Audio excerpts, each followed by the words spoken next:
새벽 5시 한 노인이 짐을 싸고 있었습니다. 이 집은 그가 35년을 산 집이었지만 이제는 아들의 집이었습니다. 노인은 주인처럼 살았던 집을 손님처럼 떠날 준비를 하고 있었습니다. 탁자 위에서 핸드폰이 울렸습니다. 아들에게서 온 문자였습니다. 아버지, 죄송해요. 다음 주에는 꼭 갈게요. 노인은 그 문자를 한참 바라보다가 아무 답도 하지 않았습니다. 그리고 조용히 가방을 닫았습니다. 대체 언제부터 부모는 기다리는 사람이 된 걸까요? 지금부터 자식에게 집을 넘기고 자기 자리까지 잃어버린 한 아버지의 이야기를 들려드리겠습니다. 좋아요와 구독 눌러주시면 정말 감사하겠습니다. 1년 전 봄, 68세의 그는 35년을 다닌 회사에서 퇴직했습니다. 중소기업 평사원이었습니다. 높은 자리에 오르지도 큰 부를 쌓지도 못했습니다. 하지만 성실하게 살았습니다. 평생을 모아 30평대 아파트 한 채를 장만했습니다. 그것이 전부였습니다. 그리고 그것으로 충분하다고 생각했습니다. 퇴직 후의 일상은 조용했습니다. 아침 6시에 일어나 공원을 산책했고 오후에는 도서관이나 복지관에 들렀습니다. 혼자였지만 외롭지 않으려 했습니다. 자식에게 짐이 되고 싶지 않았으니까요. 어느 토요일 저녁이었습니다. 아들에게서 전화가 왔습니다. 저녁을 드셨냐는 물음에 아버지는 라면을 먹었다고 대답했습니다. 전화기 너머로 한숨소리가 들렸습니다. 아들은 지금 당장 애들을 데리고 가겠다고 했습니다. 1시간 후 초인종이 울렸습니다. 문을 열자 아들 가족이 서 있었습니다. 할아버지, 손주들이 안으로 뛰어들어왔습니다. 아버지, 저희가 저녁 준비해 올게요.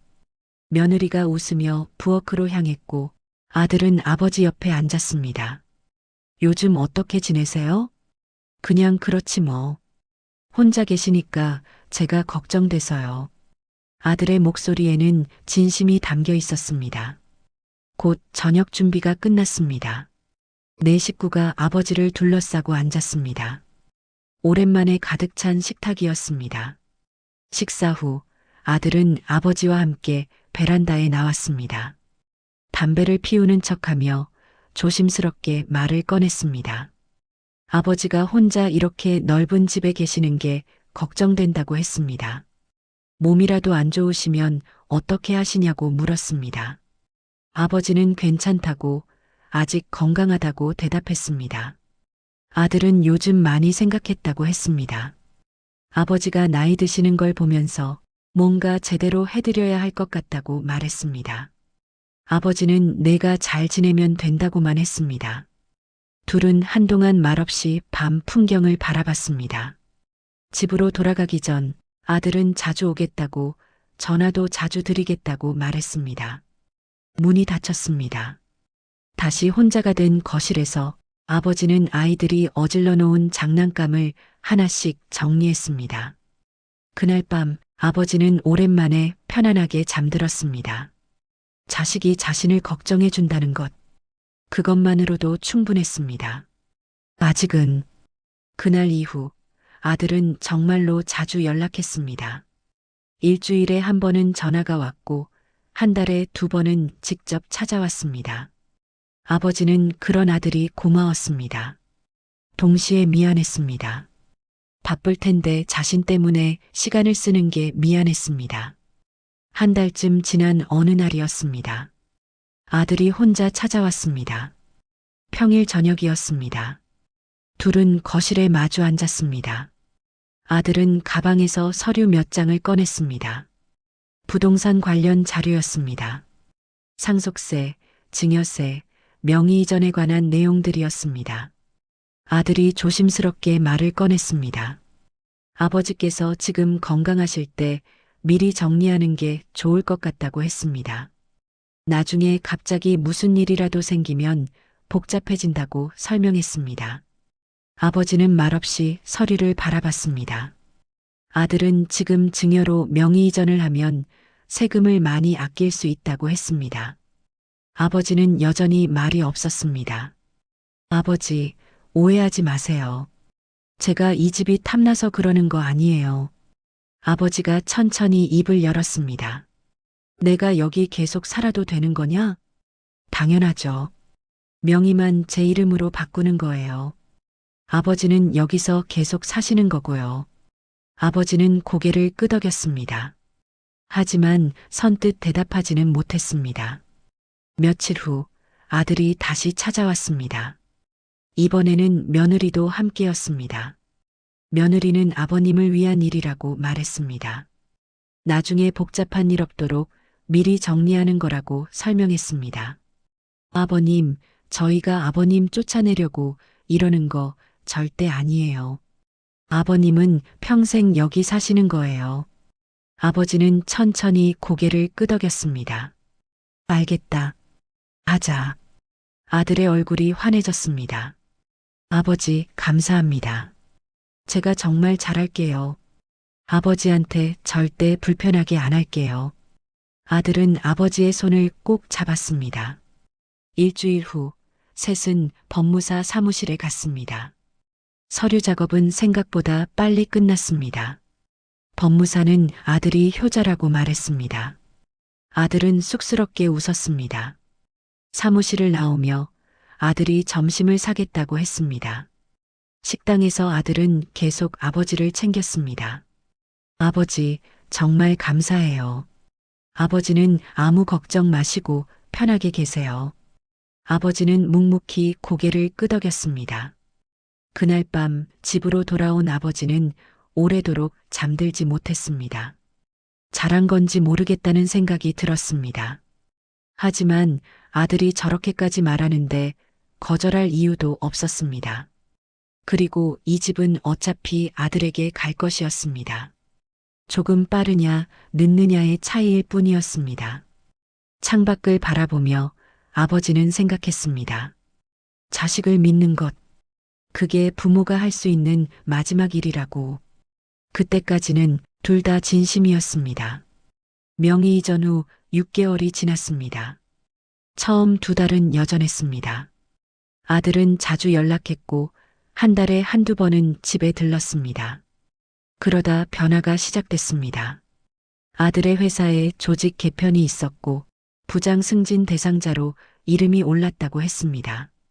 좋은 일이었습니다. 그때부터 아들은 눈에 띄게 바빠졌습니다. 전화는 여전히 왔지만 길지 않았습니다. 아버지, 건강하시죠? 응, 다행이다. 죄송한데 제가 지금 좀 바빠서요. 또 전화 드릴게요. 처음엔 이해했습니다. 승진이 걸린 일이니까요. 아들이 직접 찾아온 건 명의 이전 후 석 달 만이었습니다. 그마저도 집 관련 세금 고지서를 확인하러 온 것이었습니다. 현관에 선 채로 말했습니다. 아버지, 잘 지내셨죠? 요즘 너무 바빠서요. 고지서만 확인하고 갈게요. 10분도 안 돼 서류를 챙기고 떠났습니다. 다음 주엔 꼭 밥같이 먹어요. 그 말만 남긴 채. 하지만 약속은 늘 미뤄졌고 항상 그럴듯한 이유는 있었습니다. 다음에 시간 나면 여유 생기면. 그 다음이라는 건 언제 오는 걸까요? 그날 저녁도 아버지는 혼자 밥을 먹었습니다. 텔레비전을 켰지만 내용은 들어오지 않았습니다. 고요했습니다. 예전에는 평화였던 고요함이 이제는 너무 깊었습니다. 같은 집, 같은 가구, 같은 방. 아무것도 바뀌지 않았는데 모든 것이 달라져 있었습니다. 그날 밤 아버지는 잠들지 못했습니다. 얼마 뒤 아들은 부장으로 승진했습니다. 아들이 들뜬 목소리로 그 소식을 전했습니다. 아버지는 진심으로 축하했습니다. 이번 주말에 꼭 찾아뵐게요. 맛있는 거 사드릴게요. 이번에는 정말 왔습니다. 토요일 저녁 아들이 가족과 함께 나타났습니다. 석 달 만이었습니다. 아들 내외와 손주들과 비싼 고깃집에서 고기를 먹었습니다. 아들은 회사에서 인정받았다고 말했습니다. 아버지는 고개를 끄덕였습니다. 아들이 행복해 보여서 그저 좋았습니다. 그런데 식사가 끝날 무렵이었습니다. 아들이 며느리를 쳐다봤고 며느리는 고개를 끄덕였습니다. 아버지, 말씀드릴 게 있어서요. 아버지는 젓가락을 내려놓았습니다.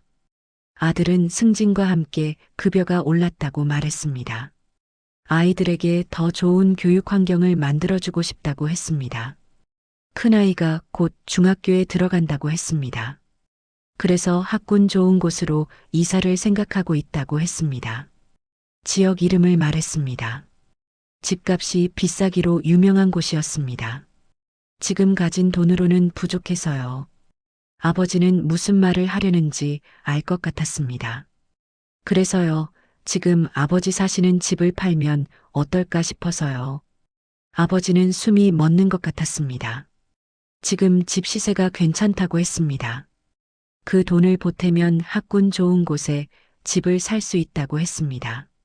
며느리는 방이 넷이라며 아버지 방도 있다고 말했습니다. 같이 사는 거라고 했습니다. 아버지, 저희랑 같이 사세요. 제가 잘 모실게요. 목소리에는 진심이 담겨 있었습니다. 아버지는 아무 말도 하지 못했습니다. 30년을 살았던 집이었습니다. 10년 전에 먼저 떠난 아내와의 추억이 남아있는 소중한 집이었습니다. 하지만 명의는 이미 아들 것이었습니다. 법적으로 아들이 팔 수 있는 집이었습니다. 아버지, 어떠세요? 그래. 손주를 위해서라면. 아들의 얼굴이 환해졌습니다. 감사합니다. 새 집은 아버지 방도 좋아요. 며느리도 웃으며 고개를 끄덕였습니다. 며칠 후 집은 매물로 나왔습니다. 2주일 만에 계약이 성사됐습니다. 아들은 곧 새집 계약을 진행했고 함께 새 집을 보러 갔습니다. 학군이 좋다는 동네는 깔끔했고 아파트는 새 것이었습니다. 40평, 방은 넷. 이게 아버지 방이에요. 좋지요? 좋냐고 물어보는 아들에게 아버지는 너무 좋다고 거짓말을 했습니다. 계약을 마치고 돌아오는 길 아들이 말했습니다. 제가 아버지 잘 모실게요. 약속드려요. 그날 밤 아버지는 오래된 집을 둘러봤습니다. 곧 떠나야 할 집이었습니다. 아들과 함께 산다는 게 나쁜 일은 아니었습니다. 아버지는 그렇게 믿으려 했습니다. 이사 날이 왔습니다. 30년을 살았던 집을 떠나는 날이었습니다. 아버지의 짐은 많지 않았습니다. 옷가지와 이불, 몇 가지 소지품이 전부였습니다. 현관문을 나서며 아버지는 뒤를 돌아봤습니다. 텅 빈 거실이 보였습니다. 문이 닫혔고 그것이 30년 동안 살았던 집과 영영 이별이었습니다. 새 집에서의 처음 일주일은 괜찮았습니다. 아침이면 온 가족이 함께 밥을 먹었습니다. 낯선 집에 적응하려 애썼습니다. 하지만 이 집이 자신의 집이 아니라는 느낌이 들었습니다. 어느 저녁 아버지가 거실에서 TV를 보고 있었습니다. 할아버지, TV 소리 좀 줄여주세요. 공부하고 있어요. 아버지는 아무 말 없이 TV를 끄고 방에 들어갔습니다. 다음 날 아침 세수를 하던 중 며느리가 말했습니다. 물소리 때문에 애들이 깼어요. 너무 일찍 일어나시니까. 그날부터 아버지는 더 조심했습니다. 새벽 5시면 눈이 떠졌지만 7시가 될 때까지 침대에 누워 있었습니다. 기침도 참고 발소리도 죽이고 방 안에만 있는 시간이 늘어갔습니다. 함께 살지만 혼자였습니다. 아니, 혼자보다 더 외로웠습니다. 한 달이 지났습니다. 아버지는 점점 말이 없어졌습니다. 식사도 빨리 끝내고 방으로 들어갔습니다. 어느 날 밤 창밖을 바라보며 생각했습니다. 이 집에서 자신은 손님이었습니다. 아니, 짐이었습니다. 그날 밤 아버지는 결심했습니다. 다음 날 새벽 아버지는 일찍 일어났습니다. 아직 아무도 깨지 않은 시간이었습니다. 조용히 짐을 쌌습니다. 옷가지 몇 벌, 세면도구, 중요한 서류들. 가방 하나면 충분했습니다. 책상 위에 메모지를 남겼습니다. 불편하게 해서 미안했다. 나는 괜찮으니 걱정 마라. 아버지는 가방을 들고 현관을 나섰고 뒤돌아보지 않았습니다. 아버지는 미리 봐둔 역 근처 고시원 문을 열었습니다. 오늘 당장 들어갈 수 있나요? 네, 가능합니다. 고시원 방은 4평도 안 됐고 침대 하나와 책상 하나가 전부였습니다. 하지만 이상하게 마음은 편했습니다. 눈치를 보지 않아도 되기 때문이었을까요? 아침이 되자 아들에게 전화가 왔습니다. 아버지, 어디 계세요? 괜찮은 데 있다. 주소 알려주세요. 제가 갈게요. 결국 주소를 알려줬습니다. 1시간 후 아들이 왔습니다. 방을 보는 순간 얼굴이 굳었습니다. 아버지, 여기가 어디예요? 내가 사는 곳이다. 집으로 가세요. 제발이요. 난 여기가 편하다. 아들의 눈에 눈물이 고였습니다. 제가 잘못했어요. 내 잘못 아니다. 나는 여기서 지낼 거다. 아들은 고개를 숙였습니다. 자주 들를게요. 아들이 떠나고 방은 다시 조용해졌습니다. 처음 한 달은 연락이 잦았습니다. 전화도 오고 찾아오기도 했습니다. 하지만 역시나 2달째부터 뜸해졌습니다. 다음에, 또 다음에, 다음은 늘 오지 않았습니다. 석 달째가 돼도 아들은 찾아오지 않았고 안부 전화도 점점 더 짧아졌습니다. 아버지는 고시원 방에서 혼자 중얼거리곤 했습니다. 괜찮아. 나는 괜찮아. 하지만 괜찮지 않았습니다. 고시원 생활이 1년째에 접어들 무렵이었습니다. 계단을 오를 때였습니다. 고시원 2층까지 올라가는데 숨이 가빴습니다.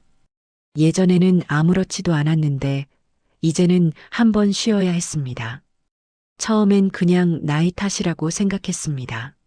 하지만 밤마다 기침이 나기 시작했습니다. 마른 기침이었습니다. 한번 시작하면 멈추기 힘들었습니다. 옆방 사람이 벽을 쾅쾅 쳤습니다. 조용히 좀 하세요. 아버지는 입을 막고 기침을 참았습니다. 일주일이 지났습니다. 기침은 더 심해졌고 가슴이 답답해졌습니다. 어느 날 새벽 숨이 막히는 것 같아서 잠에서 깼습니다. 침대에 앉아 한참을 숨을 고르고 있는데 식은땀이 났습니다.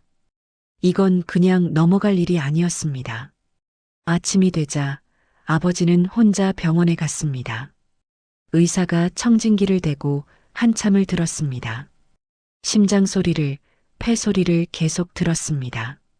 표정이 좋지 않았습니다. 어르신, 폐 쪽 정밀 검사를 받아보셔야겠어요. 많이 안 좋습니까? 지금 당장은 아닌데 방치하시면 안 됩니다. 의사가 큰 병원 소개서를 써줬습니다. 보호자분과 함께 가시는 게 좋아요. 의사는 말에 아버지는 알겠다고 대꾸했지만 머리로는 혼자 가리라 생각했습니다. 대학병원은 사람이 많고 너무 크고 복잡했습니다. 겨우 접수를 마쳤지만 시키는 대로 여기저기 다니며 검사를 하는 게 보통 어려운 일이 아니었습니다. 대기실 의자에 앉아 있는 동안 주변을 둘러봤습니다. 대부분 보호자와 함께 와 있었습니다. 자식들이 옆에 앉아서 이것저것 챙겨주고 있었습니다. 아버지는 핸드폰을 꺼냈습니다. 아들에게 전화할까 생각했습니다. 손가락이 통화 버튼 위에 머물렀습니다. 하지만 누르지 않았습니다. 괜히 일 방해하지 말자. 핸드폰을 주머니에 다시 넣었습니다. 오후 늦게서야 결과를 들을 수 있었습니다. 어르신, 다행히 당장 큰 병은 아닙니다. 의사가 모니터를 가리키며 설명했습니다. 나이 드시면서 그럴 수 있는데 관리가 필요합니다. 약 먹으면 됩니까? 네, 약 처방해 드릴게요. 그리고 의사가 아버지를 똑바로 바라봤습니다. 어르신, 혼자 계시면 안 됩니다. 몸 안 좋을 때는 누군가 곁에 있어야 해요. 아버지는 대답하지 않은 채로 병원을 나섰습니다. 이미 하루가 다 가고 해가 저물고 있었습니다. 고시원으로 돌아가는 길, 숨이 가쁜 아버지는 천천히 걸었습니다. 방으로 돌아오자마자 침대에 누워 천장을 바라봤습니다. 몸이 아픈 건 괜찮았습니다. 나이 들면 다 그런 거니까요. 하지만 혼자 병원 가는 게 익숙해진 자신이 낯설었습니다. 아버지는 약봉지를 꺼냈습니다. 하얀 봉투에 빼곡히 적힌 복용법을 읽었습니다. 식후 30분, 하루 3번. 혼자 챙겨 먹어야 했습니다. 아버지는 약을 한 알 꺼내서 물과 함께 삼켰습니다. 그날 밤 잠이 오지 않았습니다. 몸이 아픈 것보다 더 아픈 건 아플 때 떠올릴 사람이 없다는 사실이었습니다. 아니, 정확히는 떠올려도 말하지 못한다는 사실이었습니다. 말해도 달라질 게 없다는 걸 알기 때문이었습니다. 주말 아침 아들에게서 전화가 왔습니다. 아버지, 제가 오늘은 꼭 가려고 했는데요. 왠지 비굴하게 느껴지는 아들의 목소리에 아버지는 담담하게 말했습니다. 이제 바쁘면 전화 안 해도 된다. 전화기 너머가 조용해졌습니다. 네, 아버지, 그게 무슨, 괜히 신경 쓸 것 없다. 무슨 말씀을 그렇게 하세요? 아버지, 제가 요즘 너무 바빠서 아들의 목소리가 급해졌습니다. 아버지는 잠시 침묵하다 천천히 말했습니다. 다 안다. 괜히 미안해하지 마라. 아버지, 미안해하지 마. 미안해지는 사이 되면 더 멀어진다. 아들은 아무 대답도 하지 못했고 전화기 너머로는 아들의 숨소리만 들렸습니다. 한참 후에 아들이 작게 말했습니다. 아버지, 다음에 꼭 갈게요. 약속드릴게요. 그래, 조심해서 다녀라. 아버지는 먼저 전화를 끊었습니다. 핸드폰을 내려놓고 창밖을 바라봤습니다. 이번에는 서운해하지도 않았습니다. 기대하지 않기로 했기 때문입니다. 아들이 나쁜 게 아니라는 걸 알았습니다. 정말 바빴고 정말 미안해했습니다. 하지만 바쁨 속에서 자신은 언제나 다음이었습니다. 그게 현실이었습니다. 아버지는 스스로에게 말했습니다. 괜찮다. 이 정도면 충분하다. 그리고 그 말은 누군가를 속이기 위한 말이 아니라 이제야 스스로에게 할 수 있게 된 말이었습니다. 며칠 후였습니다. 복지관에서 만난 노인이 아버지에게 물었습니다. 어르신은 자식분이 있으세요? 아들이 하나 있습니다. 잘 지내세요? 아버지는 잠시 생각하다가 대답했습니다. 잘 지내죠. 부럽네요. 저는 연락도 안 와요. 노인이 쓸쓸하게 웃었습니다. 아버지는 아무 말도 하지 않았습니다. 그날 밤 아버지는 오래된 사진첩을 꺼냈습니다. 사진을 천천히 넘겼습니다. 아들이 어렸을 때 사진들이었습니다. 100일 사진, 돌 사진, 초등학교 입학식 사진. 사진 속 아들은 웃고 있었습니다. 그리고 그 옆에는 젊은 자신이 서 있었습니다. 그때는 행복했습니다. 아들이 전부였고 아들을 위해 살았습니다. 그리고 아들도 자신을 좋아했습니다. 언제부터 멀어진 걸까요? 아니, 멀어진 게 아닐지도 모릅니다. 아들은 그대로인데 자신의 위치만 바뀐 걸지도 모릅니다. 한때는 아들의 전부였지만 이제는 아들 인생의 작은 부분일 뿐입니다. 그게 자연스러운 거라고 아버지는 스스로를 설득했습니다. 자식은 떠나는 게 맞습니다. 다만 떠나보내는 사람이 이렇게 외로울 줄은 몰랐습니다. 아버지는 사진첩을 덮었습니다. 그리고 약을 꺼내 먹었습니다. 창밖에는 또 눈이 내리고 있었습니다. 겨울이 깊어지고 있었습니다. 이 이야기를 보고 있는 당신에게 묻고 싶습니다. 당신은 지금 누구의 입장입니까? 아버지입니까? 아들입니까? 혹시 당신도 누군가에게 다음에 바빠서 고지라는 말을 하고 있진 않습니까?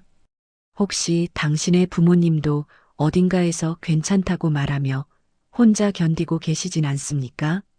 사랑한다고 말하면서도 왜 우선순위에서는 밀리는 걸까요? 이 이야기에는 나쁜 사람이 없었습니다. 아들은 진심으로 미안해했고 아버지는 진심으로 이해했습니다. 그게 더 마음이 아픈 요즘의 현실인 것 같습니다. 오늘도 이야기 들어주셔서 감사합니다.